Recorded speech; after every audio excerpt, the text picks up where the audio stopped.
All right, welcome to the Art of Approach podcast. My name is Tim Bray, and I have my co-host Will Mulvaney on with me. And in this podcast, we talk about authentic approach, authentic dating, authentic relationships. Our motto at the Art of Approach coaching program is that the version of you that is the most attractive is your authentic version. So everything that we teach is based on this level of authenticity and integrity that you can carry around at all times that addresses the root of the majority of dating approach relationship kinds of problems. In this podcast, we talk about a whole range of issues, and we also do another kind of side piece where we go over and critique modern dating advice. So we actually go into Instagram, we pull out reels, we go to Reddit where we find common questions that are on there, and we also field questions from our own clients. And we talk about them and break them down and address the root issues as opposed to just addressing the symptoms. So, Will, would you like to start us off with a reel and we can start moving into it? Let's do it. All right, so we picked this reel. I picked it, and let me play it for you guys.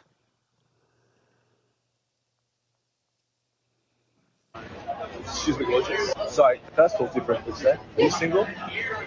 So this guy is going up to try to approach a random woman in public, and his first mistake is calling her gorgeous. It's giving desperate energy. I'm Sarah Tick. I'm a men's dating coach, and if you want Okay, so if anyone wants Yeah. a better way to approach a woman, talk to her. Um, okay, what do you think, Tim? What's your first impression? Well, yeah, there's not much commentary in this one, but the thing that stood out to me is how she put so much placement or so much emphasis on him saying the word gorgeous. Whereas I feel that it's not necessarily that he said that. I feel that more so it's the particular type of energy that he brought up in with the words that he was saying. So I think that, I mean, something that I teach in my program is that men should express their desires very clearly and authentically and transparently. With him, he didn't seem to be very genuine about the word, saying the word gorgeous. And then he broke into something that I really can't stand is when guys go up and ask girls if they're single right off the bat. Feels very much like they're trying to take from the something from the woman. Yeah, terrible approach, but I don't think it's about the word gorgeous, and more so it's about the fact that this guy seems to want to take and doesn't really seem to mean what he's saying. Yeah, yeah, that's a good point. And she says it's giving desperate energy, but yeah, it wasn't because he said gorgeous.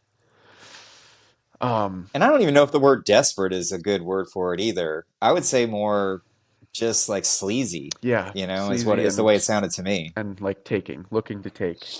Um, Yeah. yeah, so there's just a certain, I don't know. I don't like the feeling of the advice given here when she's saying it.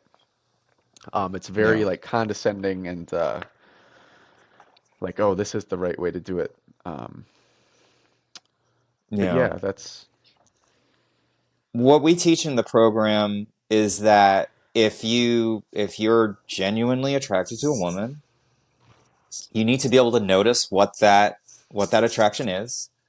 In some cases, you may not really be able to put your finger on it. Um, so even in those cases where you're not really too sure, you could also just walk up and say, there's something about you that I think is really, really captivating, interesting, and I want to get to know you. Going up with that kind of energy where you're just fully realized as to what you wanted to say and stating it to them just like that is a path towards success. So it's not really about what you're saying. It really is about how closely is this related to the way that you're feeling about that person, and then expressing that candidly without any guard up at all makes a huge impact from all women. yes. And there's something about going up and saying like, "Hey, gorgeous," blah blah blah, where you're kind of sneaking that part in. he's not exactly owning like the fact that he's attracted to this girl. He's like putting it in quick and then going into. So I think what you were saying about, yeah, going in and just being like, there's something about you that I find very attractive, and owning that and understanding that like she can reject you and you still feel that way, and there's a lot of power there. Yes, and it's what you're talking about is like stepping into the space of the interaction of the connection. He wasn't really willing to do it. Honestly, it seemed like he was doing a joke with his friend. When I look back at it, he's like, "Oh, look what I can do." Hmm. So I don't know how accurate that was, but yeah, he didn't really step into it. He didn't really own those words. He wasn't really you didn't get the sense of commitment about what he was actually trying to do from that. Hmm. Yeah, that was a good one. Awesome. Okay, should we move into our Reddit question? Yeah, yeah, this one's good. Cool. Okay. So the question was, what are some real life examples or advice for approaching women for a complete beginner? And I wanted to call out a specific comment.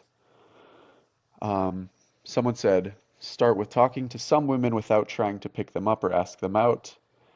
And then they go on to say, just, try to talk to more people in general, and specifically women. And then someone else responds, could be a dumb question. A lot of people think if you start with the idea of befriending her, you shoot yourself in the foot, and things are unlikely to escalate. Right, because I think he said later in that he said you should try to be friends with the like if you find a good girl, you should try to be friends with her. Yes. And then he said then that person said um, that you shouldn't be going after all women, which I think is just like I mean, yeah, maybe just not, swiping right on every single woman, Right. but I mean, you should go where your desires and your attraction lead you. But this is really just bringing up the whole friendship thing, and that's a very common theme in our culture. And I see this with a lot of our clients is that they are very used to operating in the friend zone because our culture is very afraid to express their desires. They're holding those desires in, and they feel that if they can become friends with the women, then they can get closer to them. I know I was this way in the past. I know that it's a very common kind of place to be in. But ultimately, yeah, the friend zone is there for a reason. And it's oftentimes because men don't know are not expressing their desires at the beginning.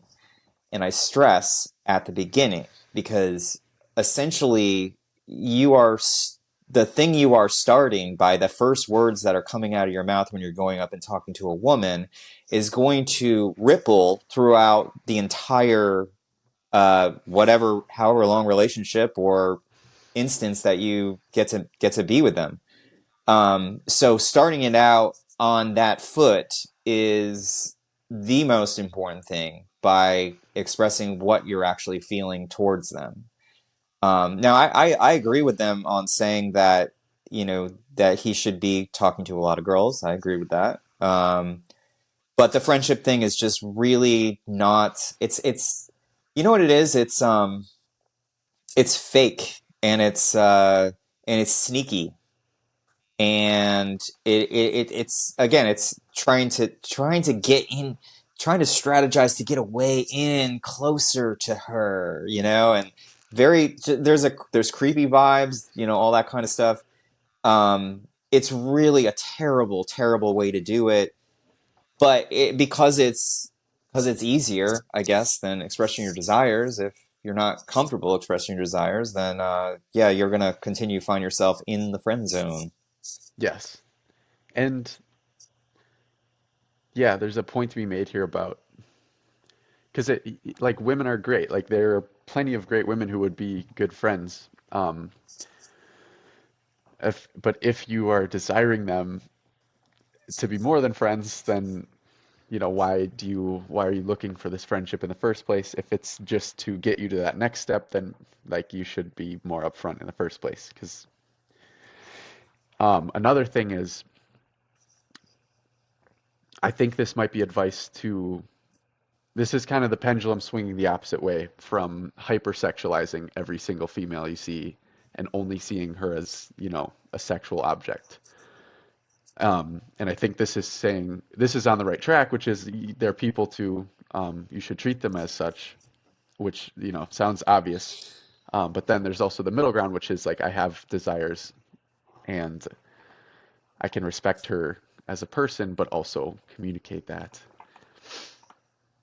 Right. Yeah. And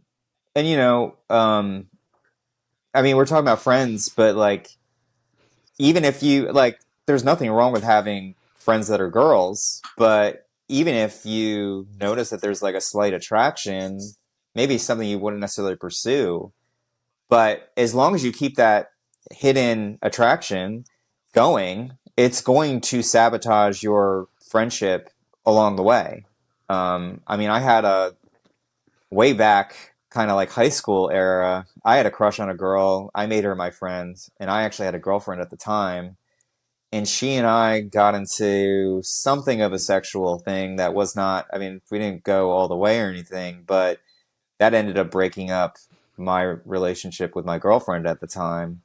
Um, but so it just gets such unclear, murky waters when you're just holding it all in, because sometimes it explodes and blows up into something unmanageable.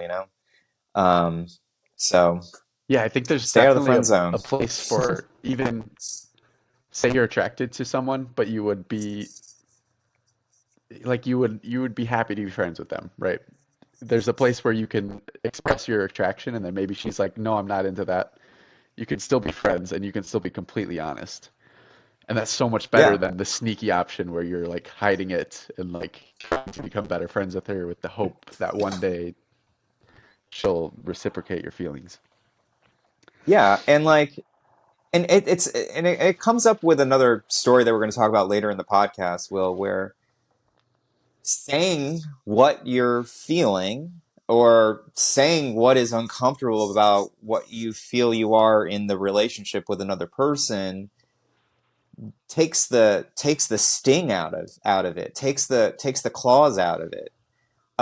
So let's say that there was a friend of yours that was a girl that like you're like, I love being friends with you, but I have to admit to you right now that I have an attraction towards you, and I don't want it to get in the way. So I'm going to just tell you about that, and I want you to trust in me that if you're not feeling that way, then I'm not going to do anything. I'm not going to pine after you or stalk you or anything like that. But just by releasing that takes the tension out of that relationship, because that tension is going to be there if you're withholding your own feelings and Hmm. desires. Yeah, and then like in terms of the friendship, there's like way more trust just after doing that because it's like now Yep. she knows you're going to be completely honest with her. She doesn't have to worry about Yes. whatever else. Yes. Perfect. Perfect. Okay, awesome. Um, so next we have a community question. So this is coming from someone from our meetup group, Avi. His Yep. question is, how long do I need to be consistent to start seeing results? And what he's talking about is consistently approaching women in the real world. Right. And the results he's looking for are dates, right?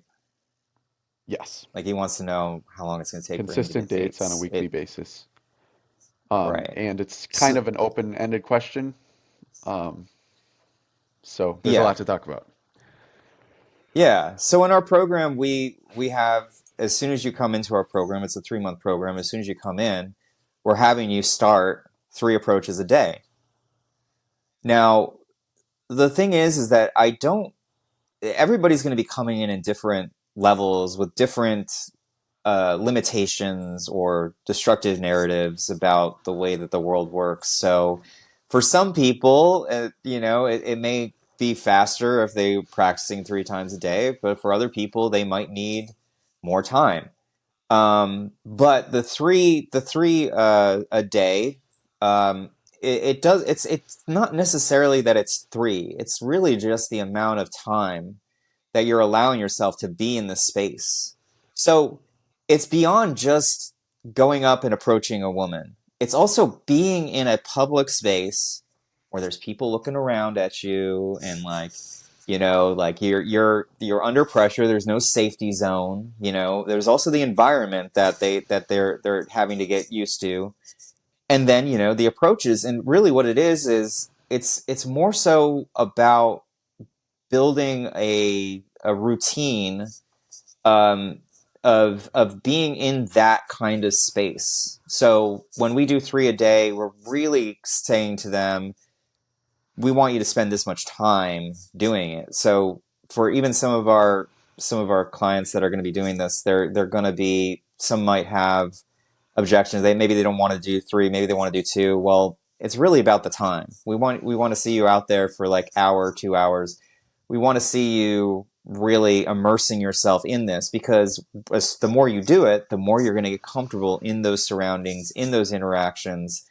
So in our program, we believe that 3 months of 3 interactions a day is plenty to get you completely comfortable being in those situations. So for his answer, I would say 3 months. That's usually what we give. He probably will have more luck in it than others, just because I've seen his performance. He might take a lot shorter time. But there's so many things that you can build on once you get comfortable in the approaches. There's so many ways to increase the effectiveness of your attractive qualities and your ability to sustain genuine and authentic interactions and conversations with women. So yeah, I would say Avi, probably if he did it 3 times a day for 2 months, I think he'd be having a ton of dates. That's for him. But some people take 3 months. Hmm. Yep. What are your thoughts on that? Yeah. So again, it's super open-ended and it's like case by case. Yeah. I think in general, it's going to be less work than people might expect, or less than the output is. Like, if you imagine, like, I don't know, some other life endeavor where you're like, I'm going to work hard on this thing for 3 months. I think you'll see crazier results here than if you were to do that on something else. Especially considering doing 3 approaches a day, like, doesn't necessarily mean a lot of time. Like, you could do that in 20 minutes, Right. given you have the right environment for that. So I think Right. the general answer I have is like, yeah, I think the 2 or 3 months is a good timeline, if you're consistent, and that will at least get your momentum going to where like maybe you have one date a week and that kind of keeps you going and it's exciting and it's fun. Um, yeah, I think the bigger question is how long do I have to do it where it sucks, right? Yeah. Because Yeah. I think that's what more people fear. I think the doing approaches, if they're going good and like you're having positive interactions, like there's no cost. That's, Right. fine. But I want to put a question out to people that are considering this and that do have a big fear about doing these approaches, especially the first week that you decide to set off and do them. And that is, do they have to be difficult? Do they have to be scary? Because the thing is that at least the way that we teach, where we start off with simple hellos, or if you're uncomfortable saying hello to people, we start there. If you are comfortable saying hello to people, move up to some more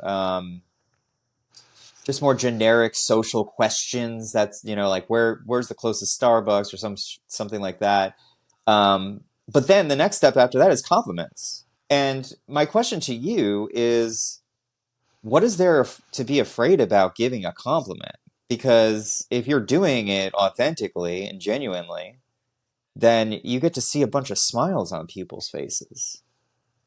So where is the story coming from that this is difficult? That's really what I have to ask. And most of the time it's going to be the fear of rejection, but the fear of rejection is very much your own story that you have a choice to engage and indulge and believe in, or you can step out into the world. And you can do so by offering compliments. My God, like, how great does it feel to give any woman a compliment, Will? Isn't it just one of the most amazing things to do? Yeah, it's great. Yeah. Yeah, very much.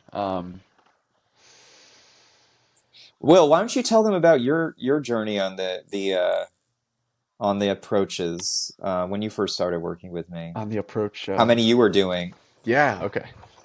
I was doing, yeah, I think we started at 3 a day, um, on average. So I would, if I missed a day or if I was, only had the time to do one or two one day, I would always make up for it, within the week.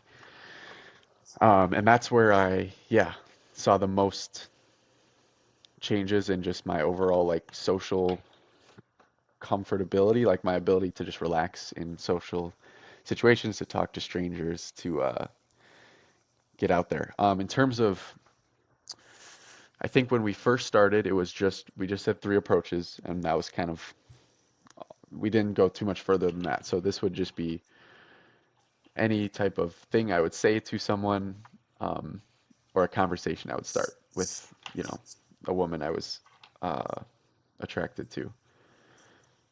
From there, we went to giving compliments, with a slight twist, which was that going in, I had to have zero intention of having a conversation afterward. And I highly recommend this to any guy who feels uncomfortable giving compliments to women, which is tell yourself beforehand that you're not going to stick around. You're not going to wait to see if she likes it, see if she wants to talk to you more, any of that. You just give the compliment and then you leave. Um, And why is that? Why was that so and that powerful for was you? super powerful because all of a sudden I could just forget about what it meant in terms of me. Like I could remove myself from the situation. As in, before it would be, I would give a compliment and then I'd be like, okay, did she like how I gave the compliment? Did she like me back? Any of that kind of thing. I would be looking for the Yeah, signs it and that it would rem come out in the compliment because I was thinking about that right. when I was giving it. Yes, it removes the attachment to outcome, Exactly. essentially. It removes from you getting a reward for giving a compliment, and it just has you focus on getting in the spirit of honoring and enjoying the beauty of women that you get to cross paths with. Um, so that's great. I'm glad you brought that one part out there for sure. Is there anything else you wanted to mention about that journey? Yeah, so I mean, then from there we went to just sticking around if I felt any kind of connection or a good vibe coming from her. But at the same time, I always had that understanding that I can give a compliment and leave, and I still did what I came out to do. That was, my intention, and then anything else is kind of just a bonus. Yep, that's awesome, man. That's super cool. Okay, so let's see. We were talking last week, right after the podcast. We stopped recording and then had a bunch of great stuff come up. Um, You know, so we want to bring it back. Um, yeah, so one of the things we talked about was at the meetup, there was a new guy, who hadn't been to our group before, and he was a little nervous to do his first approach. He was super social and socially, um, comfortable, but it was just the fact of going up to a stranger and talking, that got to him. And so he didn't do one for the first hour or so. And then this girl walks by on the path, in the park where we're doing these. And she gets a bit ahead of us. Like she's like pretty far away. And then he's like, I'm gonna go do it. And he takes off running and he runs after her, you know, I don't even know how far, like 100 yards. Chases her down. She sits at a bench, and the first thing he says is, "Thank God you sat down. I couldn't have run any farther." Um, and so it went great for him. Like it was a super friendly. I don't know what the outcome was, if he got her number or what. It doesn't really matter. I know it was a friendly interaction. And so I want to talk about that because I know a ton of guys are going to be like, I can't like chase down someone. That's so weird. And like, that's going to terrify her. So let's talk about that. Yes. Yes. Oh my God. Yeah. Chasing down it's scary. It's Hmm. scary because it kind of brings out this feeling that you're stalking or that you're like a predator or something and you're coming up behind her, you know. Um, but what's so brilliant about what that guy did, almost like maybe it was automatically, I don't think he probably didn't prepare this, Hmm. but he was honest about his situation. He was honest about the fact that he did run after her.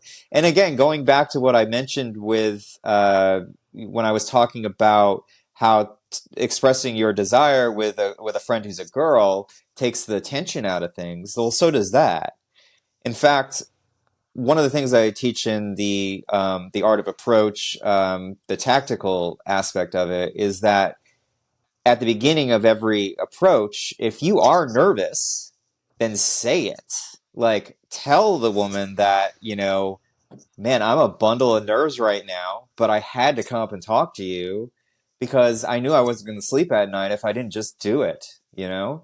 And same thing for him. Like, if you're at the park and there's women walking along, you're gonna have to walk fast or run or sprint even.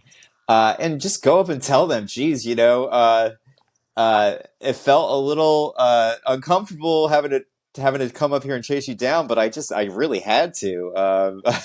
It was worth the run to catch up to you so that I could tell you that you're just absolutely incredibly beautiful, and I just had to let you know that before you go on with your day. Um, so again, it's seems counterintuitive. It seems like the wrong thing to do to come out and admit that uncomfortable thing about the way that you're experiencing the world.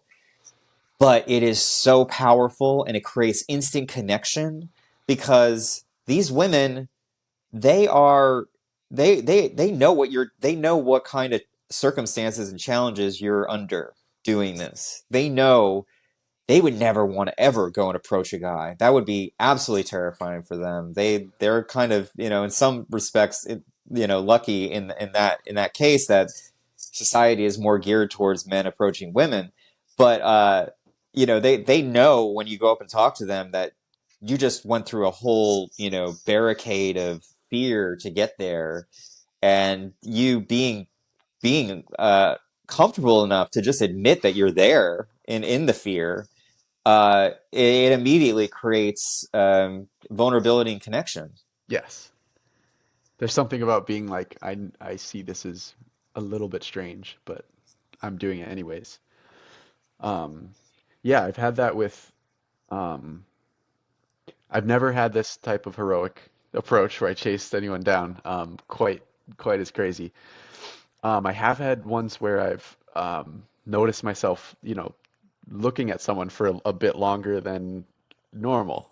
And that's one thing. Like, say at the gym, is like it's always like, guys are staring at them and it's uncomfortable. And I'm not saying that you should stare at girls and make them feel uncomfortable, but there have been times where I've noticed myself do it and then I've brought it up in the approach. I'm like, I'm sorry, I was totally just staring at you. I feel like such a creep. But I had to tell you, I like you're beautiful or whatever it is. Or like it happened once, a girl had these amazing tattoos and I was like, I'm sorry, I've been like just looking at you and admiring your tattoos. Um, And didn't one of her friends like say something about you talking about like, oh, how original, you talking about the tattoos or something like that? oh yes, yeah, yeah, yeah. One of her friends was Come said, come up with a better compliment. up with a better compliment. Yeah. And I mean, I would have said something like, that for me was actually a good compliment because I actually really did admire her tattoos. Yeah. So that worked for me. That's what I wanted to do. That was what called to me. That wasn't just something I was saying, right? Exactly. And I was giving Yeah. something. I wasn't Yeah. I don't take demands. Right, She right, was right. asking for Right. something which yeah. Some kind of challenge or something.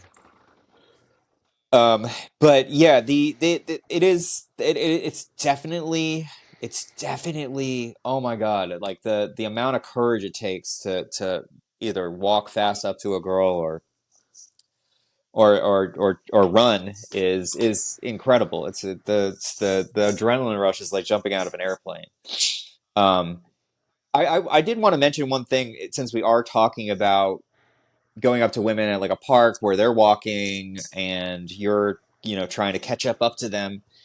It's very important that when you do approach somebody, especially for a woman, especially from behind, that you get out to either like a 10 o'clock angle from her or a 2 o'clock angle from her, a diagonal type angle, and walk at an arm's length, perhaps more, um, and then start that conversation because talking to a woman from behind her is a very terrifying thing for her. Coming up and like you will frighten them, which you definitely don't want to do. So the angle of the 10 o'clock, 2 o'clock is good. And I would say maybe an arm and a half length away from them is the way to come up, behind and so they see you, you're talking a little bit ahead of them. So they're, I'm not exactly sure how that works, but they can see you better if you're at that angle, Right. than if you're like next to them like that. They can kind of see you a little bit more, and you don't want to go out right out in front of them. So I think that that's like a good midway ground Yeah, somewhere to just right do. in the middle. Yeah, They can see you, but you're yeah, not like blocking them and it's yes. right. Yeah. Yes, exactly. I think that's perfect. Um, but that guy, I can't wait to meet that guy. That guy sounds interesting. Yeah. He's cool. He's a fun guy. Yeah. Yeah. Um, did you have another thing? Because I was thinking of something. I have one other story I was going to tell. We also talked Okay. about it was Okay. literally the day of our last podcast. Um, right Yes. Yes. Let's before. talk about it. Okay, Yes. so basically I had a date set up with this girl. Um, and honestly she might see this, so it's Okay. all out. And we had planned a date at Zilker Park in Austin. Um, she was bringing her sister's dog. I brought my dog, and I get there with my dog, and I had texted her maybe 45 minutes before, see you soon, just to confirm. I hadn't heard back, but I figured like it's pretty soon before, so maybe she just was like, okay, I saw his text, I'll meet him there. So I text her when I get there, um, just saying I'm here, and then I don't hear back, and it's maybe 10 minutes gone by, so I'm like, okay, it's been a while, um, but I'm at Zilker Park. It's a nice park. So I'm like, I will do my guided meditation for the day because I do a daily meditation. I hadn't done it yet. So I go find a quiet spot. I let my dog run around, do my meditation. I calm my mind a little bit. And then it's 10 minutes goes by and I check and she still hasn't texted. And so now it's maybe 30 minutes past when we were going to meet. And so I'm like, okay, I got to accept it at some point. Like, and this is my first time being stood up um, on a date at all. So you can imagine I've got all types of feelings of, rejection coming up, some anger. Um, and so I'm walking out of the park and I call her just one time. I'm just like, I still want to give her some benefit of the doubt. I don't know exactly. Maybe she's running super late. She's driving, can't text, whatever. I call her. I don't get anything back. I'm walking out now, and all of a sudden I get a call from her, and and I'm still a little like I've got some feelings of anger coming up. I'm trying to control it, but obviously they're there. So I get a call from her all of a sudden, and immediately, and I answer, and I still am like feeling this anger and rejection. Um, but I can hear it in her voice that she's being sincere. She fell asleep and slept way longer than she thought she had planned, and she was like, I still want to meet. I can get there in 30 minutes. And so at this point, I'm like, my first thought was like, no, it's okay. Like we'll do it another time. Um, and that was kind of accumulation of all of this dating advice I've seen, which is trying to portray myself as this person who like doesn't have the time to hang around and wait for the girl, and it was coming out in the worst way. And so I had to set that aside for a second to realize, first of all, that she was being genuine, that she had made a mistake, and second of all, like if I'm thinking about conceivable paths of my future, I can go home, be mad, feel rejected, do this podcast, come in with like bad energy, or I can stay at the park. I had seen a group of people I knew playing spike ball. I'll go play spike ball, hang out with my dog at the park, and then see this girl who I was excited to see. And so I was like, that's a way better option. And so we ended up doing that. I played spike ball. It was super fun. I met this girl and we had a great time. So overall, yeah, Yeah. it was that moment of being like, what is my best option? Rather than how am I going to look the coolest? How am I going to look the highest value? Whatever it is. Yeah, that's such a great story, and I totally commend you for what you really did there is that you were faced with an emotional barrage of of feeling rejected. You had your emotions essentially created a story for you, and you took a stand and you made a choice to decide if that story was going to be legitimate, if that story is going to be something you wanted to own. And then you saw the repercussions of that story leading to all this bad energy and bad vibe following up. Um, and you basically turned the story on its head, and you went to yourself and you said, what do I want? What am I? You had the faith and the trust in yourself that I can make the decision I want to make. I don't have to listen to this story. And that story, that's going to come up for a lot of guys. That's not just, a unique story of feeling that kind of rejection when somebody doesn't get to the date on time. And also, I also really want to point out, nobody owes you showing up to the date on the time. Nobody even owes you showing up to the date. If you start getting in that mindset that people owe you, to show up on the date when you said it, then you're going to set yourself up for those kind of emotions. Dating, the landscape of dating does not require anybody shows up to the date. It does not. It does not to be held against them. It's not because it's not personal. Um, so I just want to really make that point. But what was brilliant is that you trusted yourself to inspect what that story was telling you, and you realized that this girl's was being genuine with you, and it would be way more fun to wait a little while, play some spike ball, and have an amazing time with the girl. So Yeah, how did the it was time great. go with that girl? And again, like as soon as she got there, she apologized. Yeah, and I think that kind of broke some of that, like, first time meeting tension or not first time, but first time going on a date together. Um, that kind of, Yeah, yeah, broke through so we could be a little more friendly right yeah, off the bat, just having that understanding where she's like, I messed up, and I'm like, ah, yeah. yeah, you already went through like a couple's experience to some degree, right? Um, I can definitely see that breaking the ice. Um, but yeah, I really want to be clear on this, that when you go up and talk to a girl and she gives you her number, she doesn't call you back.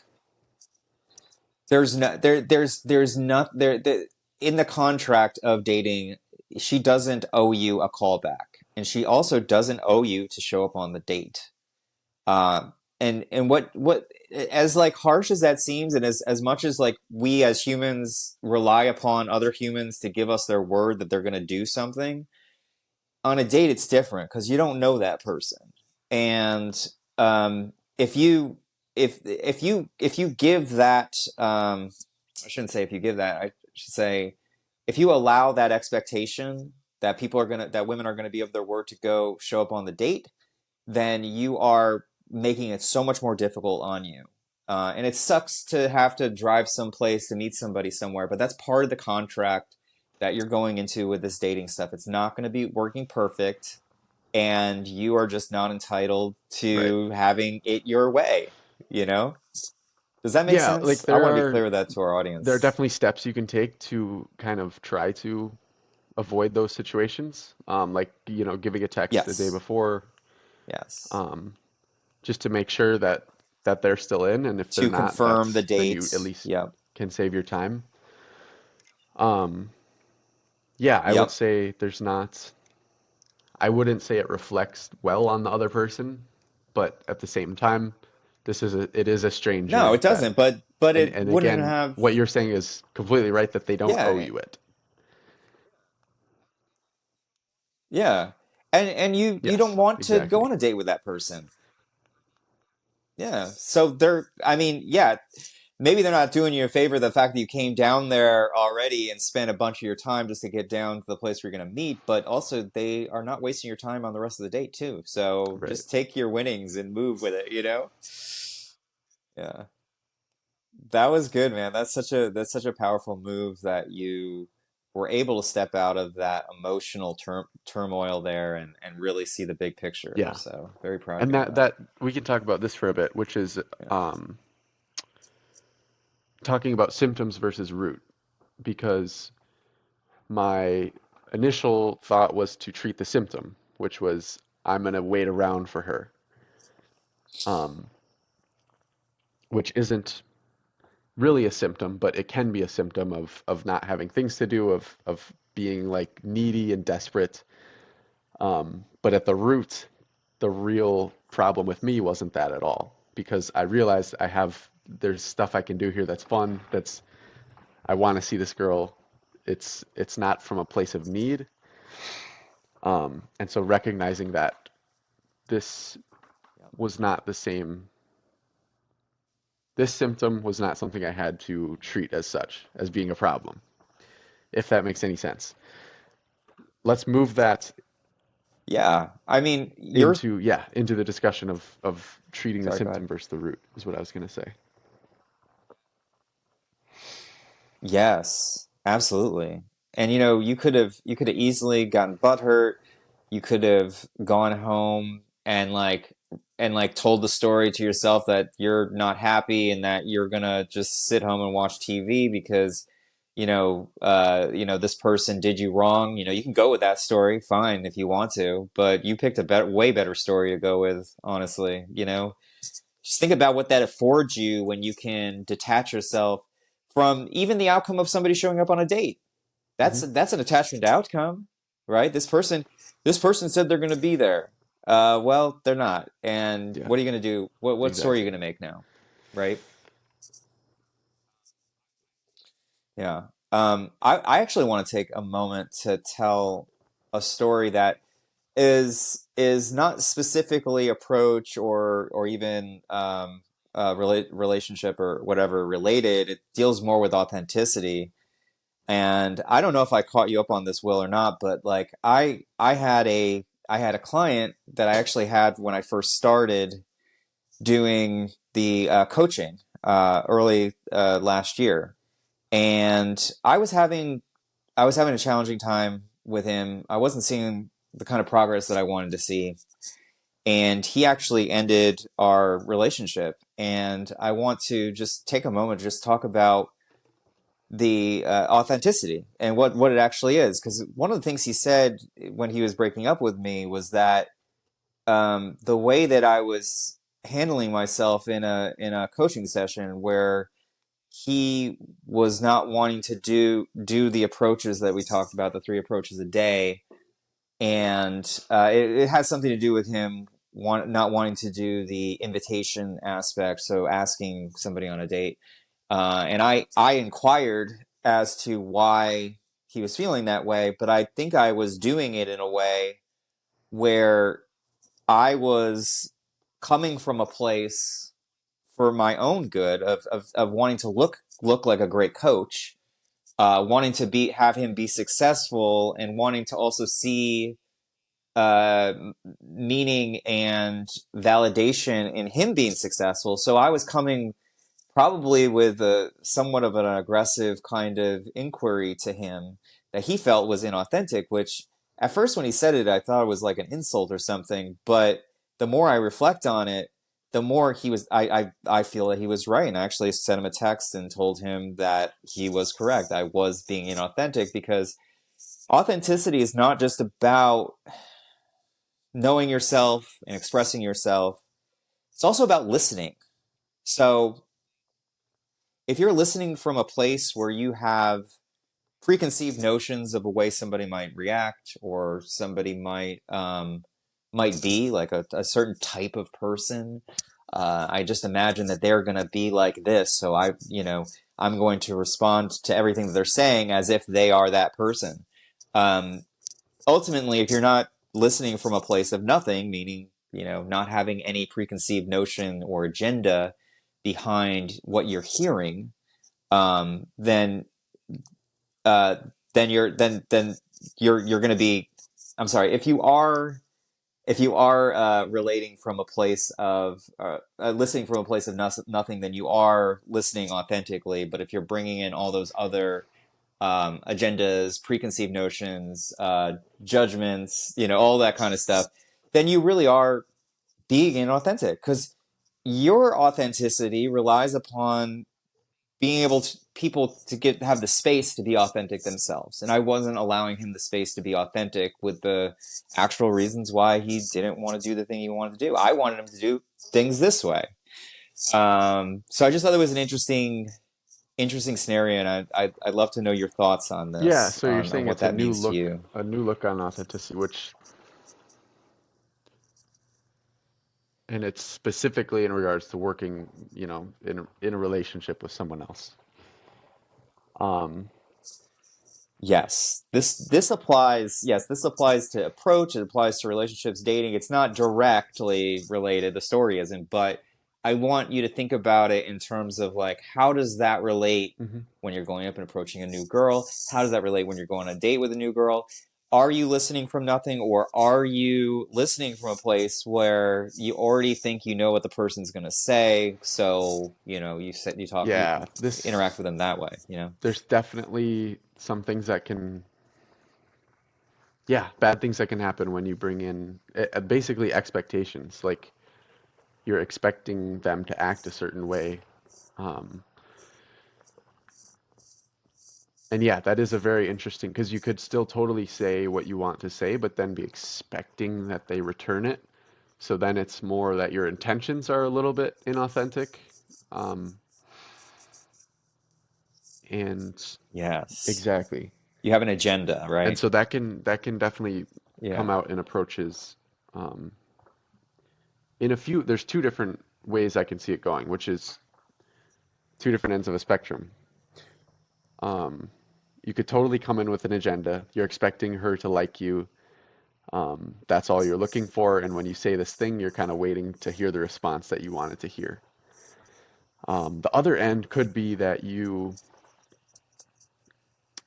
hear something that you don't necessarily like, but maybe she didn't, maybe you're not really listening to what she's saying. You just didn't get the thing you expected, and that can shut you off from the approach. Like, Yeah. and that's probably more what I've noticed is I hear something that I didn't expect, and then I'm like, oh, that's a rejection.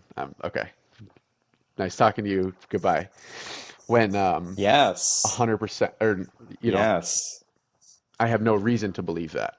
Um, I just need to listen and be a little more curious and try to get to the root of the problem rather than try to put my lens on like what I want to come in um, from this approach. Yep. Yeah, it plays very much into, your histories and your narratives about the world. And when you're listening from a place of those narratives, you are not really hearing what the other person is saying because you're interpreting everything they're saying Mhm. to mean what your narrative is telling you. Um, so just something to take into mind for everybody that's exploring new relationships, exploring dates and approaches that you really want to put aside and really, I guess, make peace with and let go of those narratives that you've been operating by, because the number one thing about the approach and dating world is that it's marked by uncertainty. There's no real certainty as to the way that any of these things are going to unfold. And really, the only thing you can really do is work for yourself, through yourself, and establish yourself as a core um, component in the world, and work to build your own being, because if what you're putting out there is going to be what's going to be attracting to it. So yeah, um, listening from a place of nothing. I like that. Yeah. Do you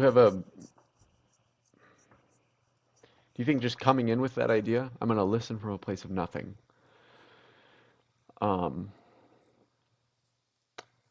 or how else do you see going about this, bringing this into your interactions? What it is, what it Hmm. is listening. That's really what it Right. is. Listening from a place of nothing is listening.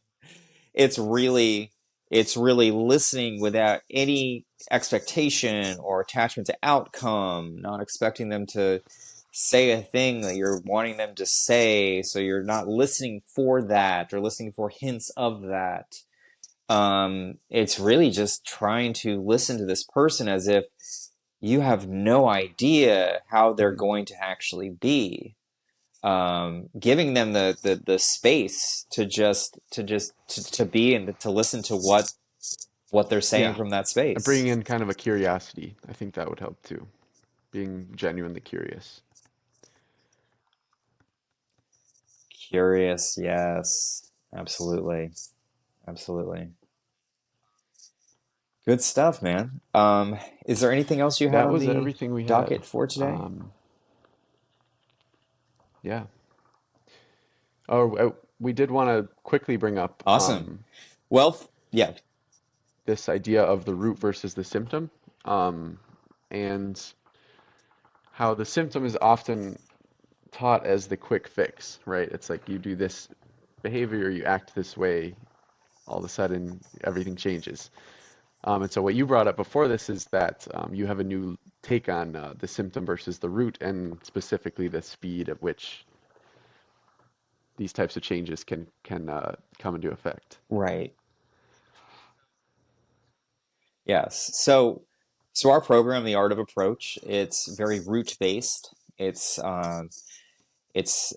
don't focus on symptoms. We focus on root aspects of you as a person looking for love and attraction out in the world, and also how you're interacting in the world, as well as what kind of mindset are you allowing yourself to pull in opportunities as well. And we everything we teach is really from the root, and some of it seems, somewhat philosophical or Eastern, thought going into it. And I think new students coming into it might either really like it or some of them might be a little like, how is this going to help me? What I'm really focused on is how to have a conversation with a girl that I go up and approach. Can you just teach me that? Well, there's a lot of dating coaches, a lot of dating advice people out there that touch upon those issues, and like you think that like if I can just get a conversation going really well with a girl, like I'll be able to do this. Da, da, da. But it's our belief at the Art of Approach that we we see these larger issues that are underlying these symptoms, and although they may be a little bit more abstract, being able to address one of those core issues and being able, to focus on that one core issue impacts like a tree all of these other kinds of things that pop up.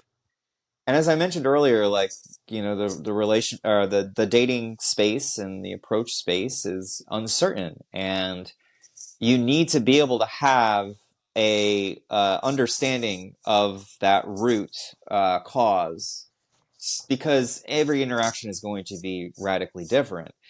And the thing that I was realizing today was that addressing the root, though abstract and though seemingly on the facade to be more of a challenge to actually dive into, it actually is a easier to understand way of approaching these topics, um, because the things we teach in these core issues that I'm talking about are really just like core issues of being a human.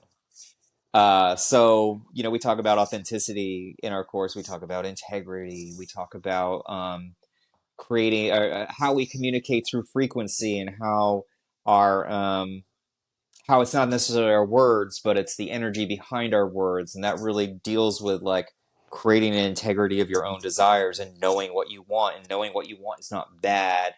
Knowing what you want is actually a beautiful thing. And it actually allows you to express your desires and actually get the things that you want in this world.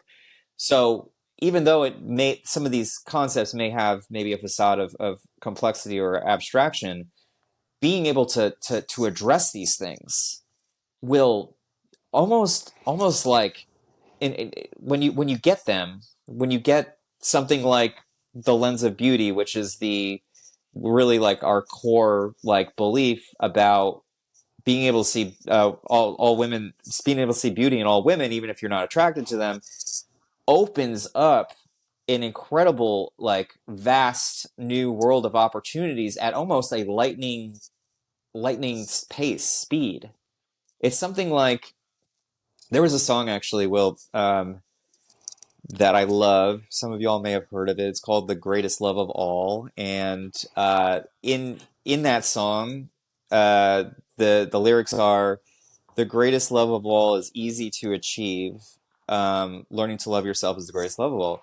I always was like perplexed with "easy to achieve," because for so many people, like loving themselves is so hard. And I get it, because it's been very hard for me to do that along the way too. But it's also easy to achieve because it's a matter of changing the relationship or changing the conversation. Changing the conversation the same way you did in the park, where you just realize, I don't like this narrative. I don't like the way that it's making me see the world. I'm going to change it. And you did it just like that. So this stuff, it's not calling to those specific, those specific problems that you think you have, as far as like, if I could just get that one thing down when I'm approaching a new woman, I'd have everything solved. Well, you're not going to have everything solved. These symptoms that these dating coaches address, yeah, maybe you'll learn some techniques on creating a conversation, but Yeah. there's a lot of other things. And I would rather focus on one section, one learning that is actually beneficial to me as a human to develop and to grow and to become a better version of me, than just try to like knock out Yeah. issue What by do you do issue by after the issue. conversation? Like you just, and then you learn that, and you learn these like specific pathways of actions that get you to this as like end result that you wanted. but you could just start at the beginning and then you get everything, and like you just act naturally. Um, Right. Because what we were talking about before, the crazy thing about this is that, approaching a woman is challenging enough as it is. But what do you do when she says yes? What if you go up and talk to this bombshell that you're just so over the moon for, and she says, "Yeah, yeah, I'll go on a date with you." You know, what do you do then? God, that's probably even more scary than going up and talking to her in the first place. You know, yeah, so true. And it is like it's a flip, so and it seems difficult. Um, and funny enough, I that song you were talking about, it was in one of my piano like lesson books I had growing up, so I know all the lyrics and I like used to play yep, it. yep, But anyways, there is like a quick flip that happens. yes, But when we're stuck in like a narrative of like I don't love myself or my narrative at the park, like when you're in the narrative, it seems impossible to get out. And it's only once like you do it that you realize it was just a yeah. switch, like how easy it was. But when you're in it, it's hard to know that. It is. But it's an illusion because to break out of these negative mindsets that we have about, dating women, the dating arena, um, they seem overwhelming. They seem like, oh, my city, it's mostly men, so there's no women available. This sucks. Um, but and it feels overwhelming. It feels like Hmm. you have no chances. Uh, but the change of the conversation when that happens, when you allow yourself to get out of your comfort zone of feeling like crap and feeling like you have no hope, getting out of that, once you Hmm. do it, it's a very fast thing. But we are just creatures of comfort, and we like to stay Yep. in our comfort zones of misery. But it's so fast. I just can't get over how fast it was, because I haven't been practicing because I had the family issue that I went through.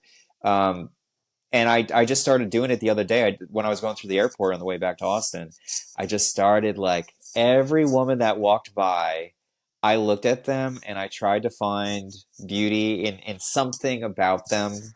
Doesn't have to even Yeah. be looks, guys. It can be anything. And I just noticed all of these smiling faces all of a sudden that were like looking at me. I was like instantly magnetic, Yep. and it happened just like It's that. an immediate change, just as soon as you start looking at the world differently. Yeah, that's awesome. Yep. Yep. Good stuff. Well, I think we're at the end of our time. Thank you so much, Will, for putting everything together, man. Great conversation. And for anybody who's interested in pursuing this more, you can find us at theartofapproach.com. If you're interested in talking to us about coaching, you can reach us there. And we also have a meetup group in Austin, Texas that meets monthly, where you can actually get into a free group meetup where we actually go out to a park or the shopping center, the domain, or some public place, and you actually get to practice with us some of your approaching skills. So we're so happy that you joined us. This is our second podcast. We're going to keep improving as we go on. But best luck to everybody out there, and we love you. Take care.